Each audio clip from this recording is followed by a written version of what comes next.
Inside Brazil's deadliest prison, men fight not just for survival, but for the right to breathe another day. This is the story of Urso Branco, a world behind towering walls, barbed wire, and the constant threat of violence. Urso Branco prison in Porto Velho, Brazil, is one of the most feared penitentiaries on earth. To step inside is to enter a different reality, one that many call hell on earth. Here, survival is not guaranteed. It is a daily contest of strength, cunning, and the will to live. Guards armed with shotguns patrol narrow corridors. Rival gangs plot murder in dimly lit cells. And new inmates are thrown into a system that shows no mercy. The city of Porto Velho, sitting on the edge of the Amazon rainforest, is a bustling hub of 500,000 people, just across the Rio Madeira lie Bolivia and Peru, two of the world's largest cocaine producers. That geographical reality makes Porto Velho a hotspot for the drug trade, and by extension, a city where crime is an inseparable part of daily life. Cocaine worth millions is seized every year at the borders, but what is captured is only a small fraction of what truly flows in. Much of it finds its way into Brazil's underworld, fueling violence in the favelas, feeding addiction, and swelling the population of the country's already overcrowded prisons. Every arrest begins in the same place, the police holding cells. Here, men caught with drugs, weapons, or in the act of robbery are first processed. The walls of the holding station echo with desperation, pleas of innocence, angry denials, or sometimes quiet resignation. One such detainee is Nahum, a 28-year-old man accused of attempting to rob a bar while high on cocaine. In his own words, he insists it is all a misunderstanding. He says he is innocent, that he only drinks and uses drugs sometimes, but never meant to harm anyone. The police see it differently. They have evidence, they have witnesses, and they have him in custody with a weapon that, while only a replica, under Brazilian law counts as the real thing. If convicted, Nahum faces up to 15 years in prison. For men like him, even before a trial, the path is unforgiving. He is transported under heavy guard, accompanied by multiple police vehicles, to the sprawling prison complex of Porto Velho. Within its 7 separate prisons stands the most notorious of them all, Urso Branco, the White Bear. Since 2002, Urso Branco has been a stage of some of Brazil's bloodiest riots. More than 100 lives have been lost within its walls. Rival drug gangs use every opportunity to strike, every weakness to eliminate their enemies. For the guards, survival is also a daily battle. Unlike in many prisons worldwide, these men carry shotguns loaded with live ammunition, because rubber bullets are often not enough to stop chaos when it erupts. The new arrivals, like Nahum, do not walk through the gates and straight into cells. First, they are placed into holding cages, metal enclosures beneath the burning Amazonian sun, where temperatures soar well past 30 degrees Celsius. Here, the air grows thick, and the heat presses against the skin like a suffocating blanket. The men receive only water as they wait for a judge's hearing via video link. Taking them physically to court would be far too dangerous, an open invitation for gangs to attempt a rescue or an assassination. Nahum hopes for release, hopes to see his family and be present at the birth of his daughter. But when the judge appears on the flickering screen, those hopes quickly fade. The victim of the alleged robbery has testified against him. The case will not be dismissed. Nahum will remain behind bars until a trial is arranged, and in Brazil, that wait can take months, sometimes even years. The prison system classifies men by the crimes they are accused of: robbers in one block, murderers in another, sex offenders segregated, and domestic abusers confined together. But drug traffickers, those tied to Brazil's sprawling narco empires, fill the largest blocks, and within those walls, divisions run deeper still. Gang membership defines survival. The Commando Vermelho, Brazil's largest drug faction, holds sway in one wing. Their bitter rivals, the Primeiro Commando de Capital, dominate another. Each faction enforces loyalty with brutal efficiency, and woe to the man caught between them. For the guards, vigilance is everything. 19 men per shift are tasked with controlling nearly 600 inmates. That is one guard for every 30 prisoners. Every step is taken with caution. Every sound behind the steel doors might signal danger. To patrol without a weapon would be suicide. The guards know that outside the prison, they and their families are not safe either. Gang threats extend beyond the walls, into the very neighborhoods where these officers live. Children have been kidnapped, wives threatened, lives ruined, all because their fathers, brothers, or sons wear a guard's uniform. Inside, inmates spend up to 22 hours a day crammed into cells where space is scarce, air is foul, and disease spreads with frightening ease. Tuberculosis lurks in the shadows, preying on weakened bodies. Sanitation is minimal, food is rationed, and medical care almost non-existent. In such conditions, even a simple cut can become deadly, and even a cough can be a harbinger of death. And yet, even in this inferno, routines exist. The men are allowed into the courtyard for 2 hours each day. Some exercise, some pace silently, some exchange whispers that carry plots of escape or revenge. For Nahum, the new arrival, these privileges will not come immediately. Instead, he is forced into the lowest rungs of prison hierarchy, sleeping on the floor of an overcrowded cell, surrounded by men accused of murder, rape, and drug trafficking. He keeps quiet, knowing that here silence is his best shield. But silence cannot protect him forever. Urso Branco is a place where tension simmers constantly, where the faintest spark can ignite chaos. In 2002, a riot of apocalyptic violence saw prisoners slaughter one another with homemade blades and crude weapons. 40 men died in a single night, their bodies left broken in corridors slick with blood, while guard withdrew, powerless until the military stormed in. That memory haunts every corner of the prison. Everyone knows it could happen again. The story of Urso Branco cannot be told without looking deeper into its daily rhythm, the fragile balance between order and chaos that defines every waking hour within its walls. When morning comes, the prison stirs slowly, like a beast reluctant to rise. The cells are open one by one, the sound of steel bolts echoing through the narrow corridors. Prisoners shuffle out under the watchful eyes of guards posted in elevated watchtowers, their shotguns gleaming under the dim fluorescent light.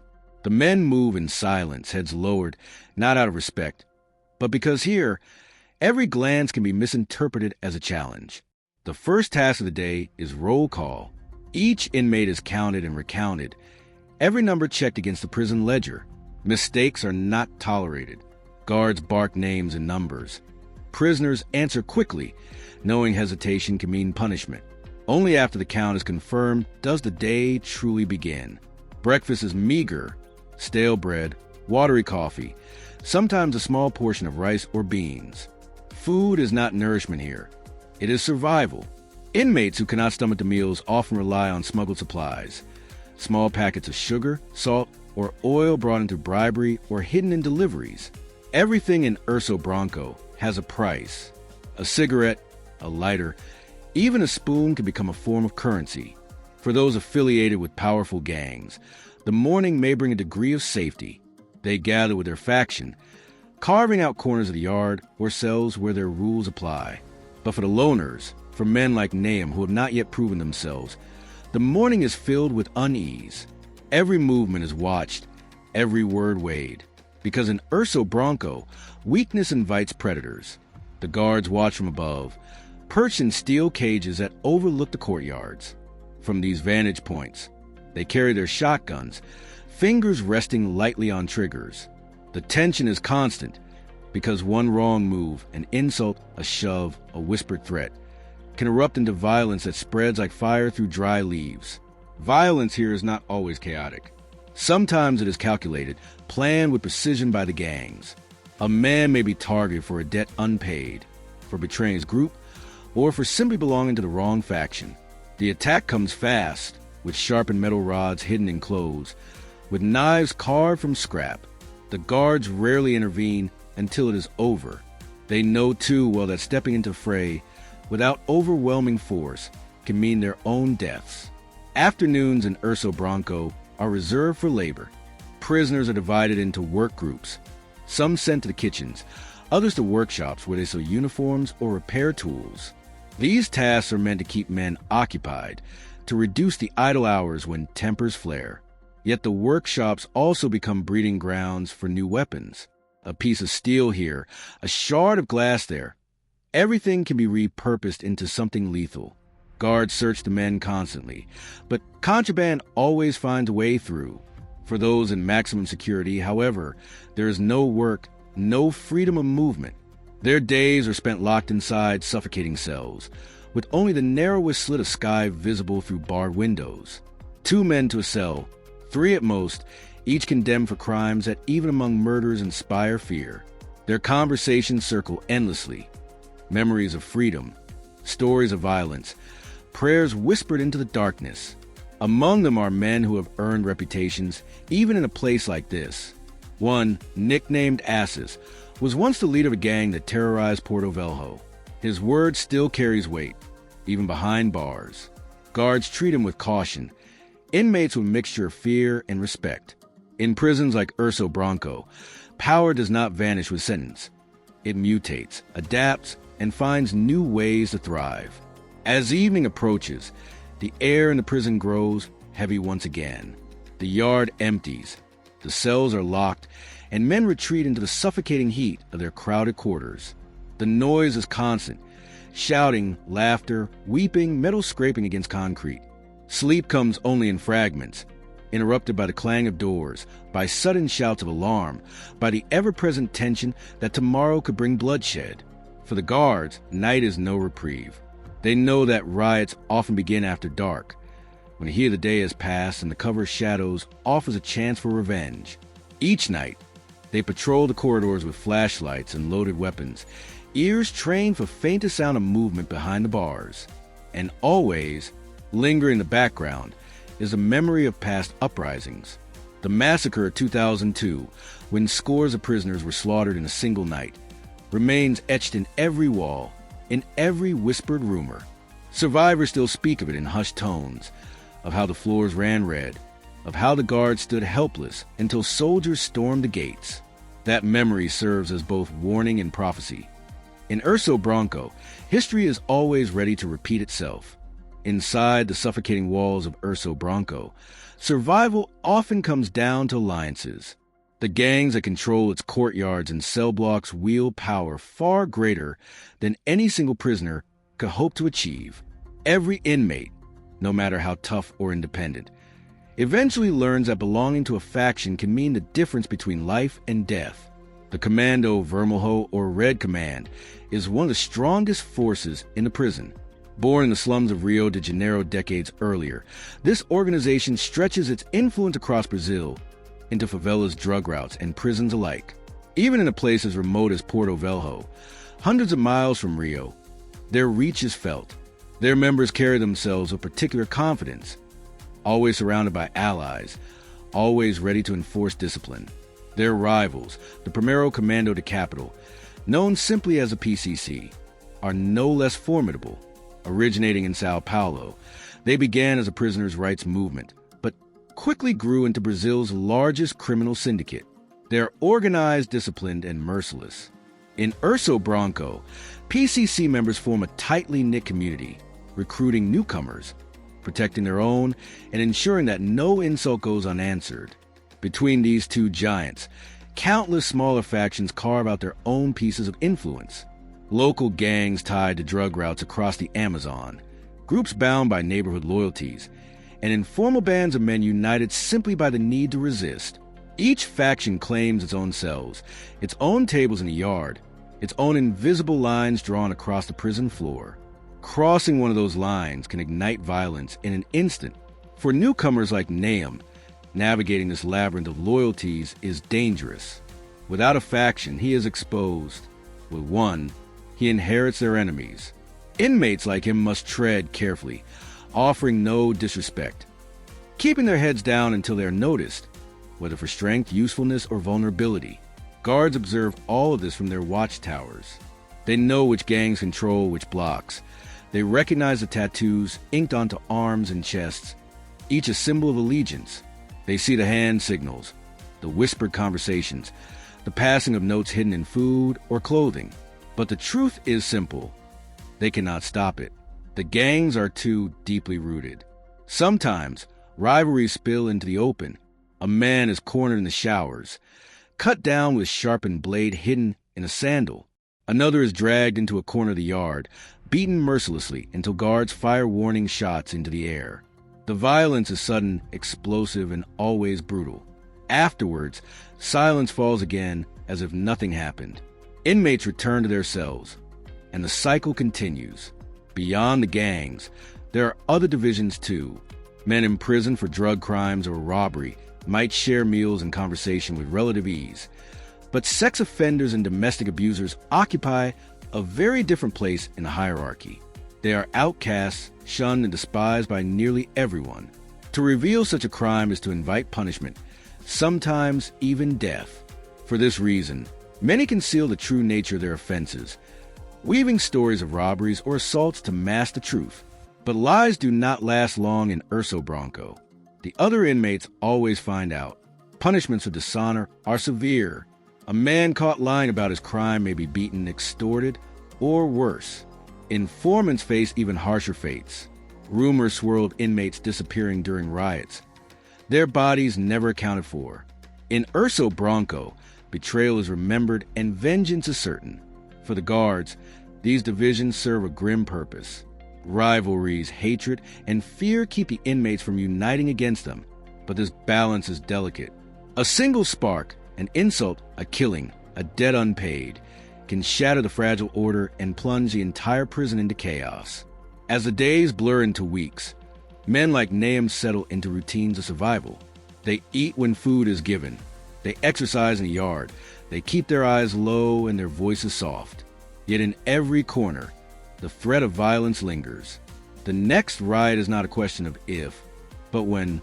Everyone knows it. Everyone feels it. And so, within the stifling walls of Urso Branco, life continues.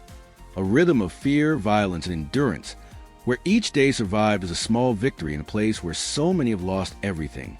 The deeper one looks into Urso Branco, the clearer it becomes that this prison is more than a place of confinement. It is a living ecosystem, harsh and merciless, where every man, guard, or prisoner plays a role in maintaining the balance of fear and survival. Food is one of the most visible reminders of deprivation. 3 times a day, meals are pushed through metal slots or handed out in batter trays. A thin soup of beans, sometimes rice, occasionally a sliver of meat, barely enough to sustain a grown man. The portions are small, the taste is bland, and the nutrition is poor. Those who can afford rely on family visits for food parcels. Bread, fruit, sugar, cigarettes. These goods are lifelines, both for sustenance and for trade. Inside the prison walls, a single orange can be exchanged for favors. A packet of cigarettes can purchase protection, and a bag of sugar can buy temporary peace. But not everyone has family willing or able to help. Many prisoners are forgotten by the outside world. For them, hunger becomes a constant companion. Some lose weight until their bones jut out against their skin. Others grow desperate, stealing scraps or bargaining with gangs for leftovers. In this hierarchy of need, food is power, and power belongs to those who can control it. Disease festers in the overcrowded blocks. The stench of unwashed bodies, sewage, and mold fills the air. Mosquitoes swarm through broken windows, spreading fevers. Skin infections spread from one man to another untreated. But the deadliest of all is tuberculosis.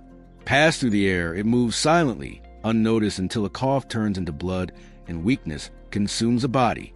In Urso Branco, the infirmary is ill-equipped, medicines are scarce, and doctors are few. Men infected with TB often remain among the healthy, a silent threat to everyone in their cell.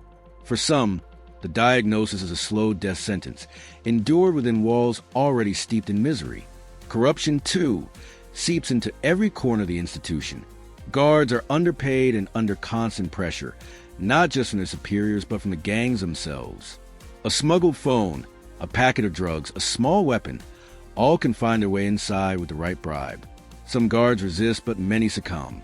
For them, the risk of discovery is outweighed by the rewards and sometimes by fear.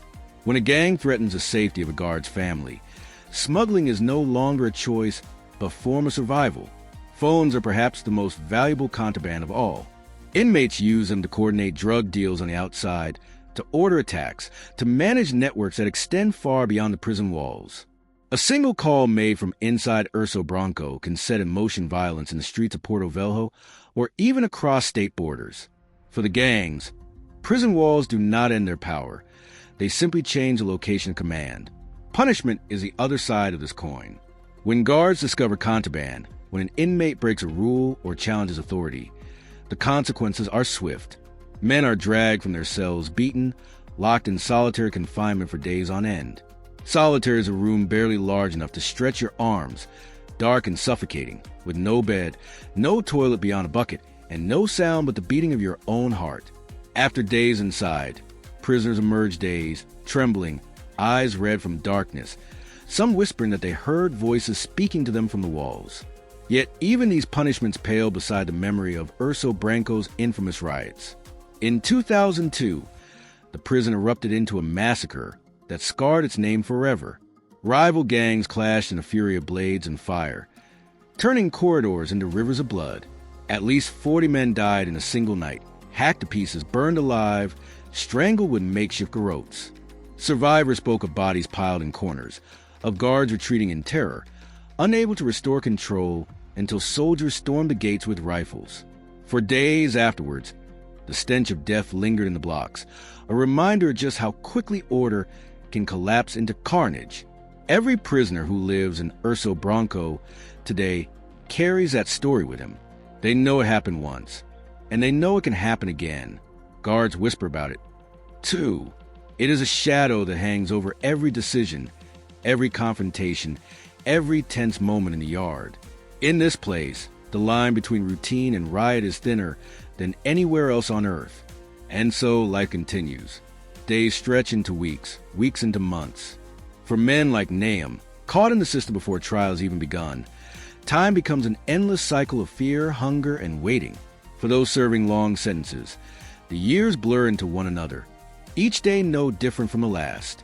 For lifers, there is no horizon, no end in sight, only the certainty that Urso Branco will be their tomb. Yet beneath this despair, the prison breathes. It groans with voices, with footsteps, with secrets carried in whispers and looks. And every man within its walls knows one truth. To survive here is to endure a test few on the outside could ever imagine. Among the endless corridors of Urso Branco, stories of individual prisoners rise above the noise of daily survival. Each man has a past that brought him here, and each carries his reputation like a brand, shaping how others treat him inside the walls. Some prisoners are feared. Their crimes are whispered about with a mixture of awe and revulsion. Men who ordered executions in the streets of Porto Velho, who controlled neighborhoods with drugs and guns, now walk the prison yard with the same authority they once wielded outside. Their presence is enough to silence arguments, to end disputes with a glance. These men rarely raise their voices, because everyone already knows what they're capable of. Others are despised. Sex offenders, particularly those who preyed on children, live in constant danger. They are locked away in segregated cells for their own protection, because in the general population, their lives would be worth less than a pack of cigarettes. Even here, in one of the world's toughest prisons, there exists a hierarchy of sin. Then there are the forgotten, men who committed crimes born not of ambition, but of poverty and desperation. Thieves who stole to eat, addicts who turned to crime to feed their habits. Young men lured into gangs with promises of protection and belonging. These prisoners blend into the background, neither feared nor hated, simply surviving one day at a time, clinging to faint hope that someday their sentences will end. But in Urso Branco, hope is fragile. Take the story of Assis, once a name that struck fear into the streets of Porto Velho. Before his arrest, he led a local gang involved in extortion, drugs, and killings. His empire collapsed when the police finally caught up to him, but inside the prison, his influence remained. Even behind bars, Assis commanded loyalty. Younger inmates sought his protection. Guards treated him with caution, and his word could ignite or prevent violence. Assis represents a reality that defines Brazilian prisons. Leadership does not end with incarceration. Instead, prison becomes a new headquarters, a new base of operations where old powers adapt to new conditions. Inmates like him run their affairs from inside, using contraband phones, coded messages, and loyal lieutenants on the outside. The walls of Urso Branco do not silence these men, they amplify them. The guards, of course, know this. They raid cells regularly, confiscating phones, knives, and drugs. Yet for every phone seized, another appears. For every weapon found, two more are hidden. The battle is endless, and the guards understand that the gangs have patience. They can afford to wait.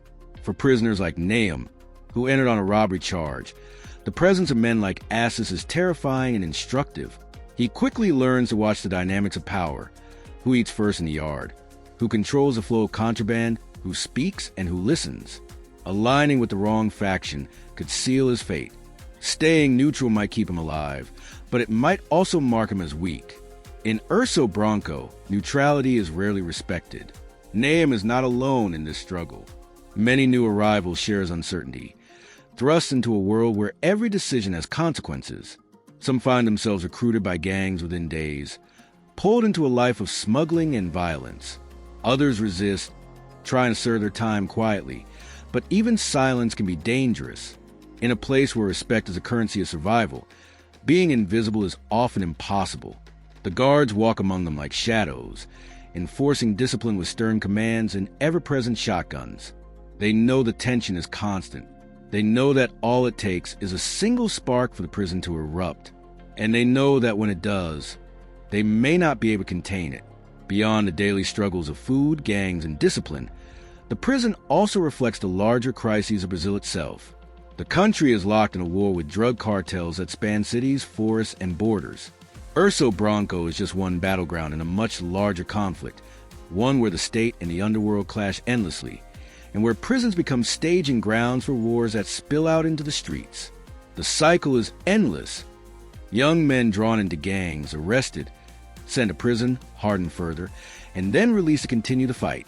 For some, like the lifers, there is no release. But for many, prison is not the end.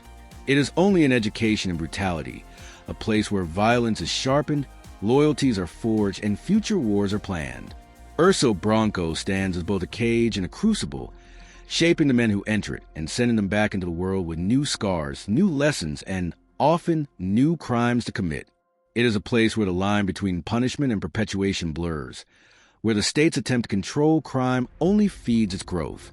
And as the sun sets each night over Porto Velho, the prison looms in the distance, a fortress of steel and concrete, filled with men who know that tomorrow will bring the same struggle for survival and the same endless cycle of fear, violence, and endurance. Inside Urso Branco, the hidden economy thrives as surely as the gangs themselves. To an outsider, the prison may look like a fortress of order, steel doors, guard towers, strict routines. But within those walls, another world operates in parallel, one built on smuggling, bribery, and shadow deals. Contraband flows through invisible channels. A guard turns his eyes away for a few seconds. A package slips through during family visits, or a corrupt officer deliberately carries items inside. Nothing is too small to matter here. A cigarette, a lighter, a small blade. Each object carries weight. Each can be traded, bought, or stolen. Phones are the most coveted. With a phone in hand, a prisoner is no longer confined to his 12-square-meter cell. He can speak to the outside, manage drug shipments, order attacks, send messages to allies, or even run an empire from behind bars.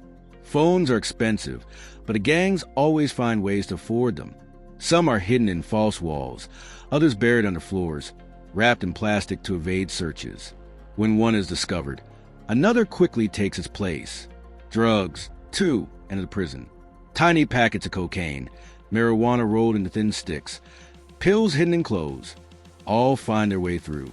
For the gangs, controlling the drug trade inside Urso Branco is a source of income and power. For the addicts among the inmates, it is an escape from the crushing reality of prison life. A few inhaled grains of cocaine, a drag on a joint, and for a moment the walls feel further away, the air less heavy. But addiction breeds dependence, and dependence breeds exploitation. Debts mount quickly, and debts in Urso Branco are often paid not with money, but with blood. Even food becomes a form of commerce. The state provides just enough to keep men alive, but little more. Extra rice, sugar, fruit, all of it comes from families who bring packages during visits. These packages are shared, sold, or stolen. Men without families often rely on others for scraps, or they work under gangs in exchange for food. In this economy, hunger itself becomes a weapon, Weapons are forged in secrecy, from scrap metal, broken tiles, sharpened toothbrushes. Each is hidden carefully, wrapped in cloth, slid into crevices in the walls, buried under mattresses. Everyone knows the weapons exist, and everyone knows they will be used. It is not a matter of if, but when. For the guards, each day is a battle to control this hidden economy. They search cells, strip inmates, overturn mattresses, and inspect every corner. They confiscate knives, seize drugs, smash phones against the concrete floor. Yet the contraband always returns. The gangs have time, patience, and networks that reach beyond the walls. For every seizure, they simply plan another delivery. This constant struggle creates an atmosphere where trust is rare and suspicion is constant. Prisoners suspect guards of corruption. Guards suspect prisoners of hiding weapons. Even among inmates, trust is fragile, easily broken by whispers of betrayal. Informants are discovered and punished swiftly. Rumors alone could be enough to condemn a man. At night, when the lights dim and the cells close, the prison hums with whispered conversations. Men pass notes from cell to cell, coded messages hidden in folded paper or scrawled on scraps of cloth. Gangs plan their next moves. Debts are calculated. Revenge is promised. Guards know these whispers exist, but they cannot silence them all. This underground economy fuels the tension that defines Urso Branco. It gives the gangs their strength. It feeds violence. It keeps fear alive. And it ensures that no matter how many guards stand watch, no matter how many rules are enforced, control will always be contested. Because in Urso Branco, the walls may belong to the state, but the prison itself belongs to those who live inside it. The hidden economy of Urso Branco kept the prison alive, but it also kept it on the edge of collapse. With every phone smuggled in, every blade hidden, every whispered deal struck in the shadows, the tension thickened like smoke before fire. Everyone inside, inmates and guards alike, lived with the knowledge that violence could erupt at any moment. And when it did, it would be swift, merciless, and unforgettable. One night, that fear became reality. An argument between rival gang members over a drug debt escalated. Blades were drawn, and within minutes the entire wing was at war. The guards retreated to their towers, firing warning shots into the ceiling as screams echoed through the blocks. Prisoners clashed in a frenzy of fists, fire, and sharpened metal, their silhouettes flashing against the dim glow of burning mattresses. For hours, chaos reigned. Men who had spent years planning revenge found their chance. Old scores were settled in blood. By dawn, the riot was over. The smell of smoke and blood clung to the air. The floors were slick with water from hoses and stained with crimson. Dozens were injured, several lay dead, and hundreds more bore the marks of the night. Bruises, cuts, swollen eyes, and broken bones. For the survivors, it was another chapter in the endless saga of Urso Branco. For the guards, it was a grim reminder that order here was only ever temporary. But perhaps the most haunting truth is this: the riot was not unusual. It was only one of many that had scarred the prison over the years. Urso Branco had seen it all before, and everyone knew it would see it again. The walls held their silence, but the echoes of violence remained. And yet, life continued. After the chaos, the routines returned. The prisoners were counted, meals were handed out, the cells locked and unlocked. For newcomers like Nahum, the lesson was clear. In Urso Branco, survival meant silence, patience, and a willingness to endure horrors that the outside world could barely imagine. For lifers, it meant waiting for death behind concrete and steel. For the guards, it meant carrying their weapons with the knowledge that at any moment, the thin line of control could snap again. Urso Branco is not just a prison. It is a mirror held up to the violence, poverty, and corruption that run deep through Brazil's society. It is a place where punishment collides with power, where men are broken, hardened, or consumed by the cycle of crime. And for those who pass through its gates, whether inmate or guard, it leaves scars that never heal. In the end, Urso Branco is not defined by its walls or its towers, but by the stories of the men inside. Stories of brutality, survival, betrayal, and despair. It stands as one of the toughest prisons in the world, not just because of its violence, but because of the hopelessness that seeps into every stone, every corridor, every breath taken within. This was the story of Urso Branco, the white bear of Brazil, a prison feared not just by those who live inside it, but by a nation that knows its name. If you found this story powerful, let us know your thoughts in the comments below. And don't forget to like, share, and subscribe to Zimo Voice for more untold stories from the world's toughest prisons.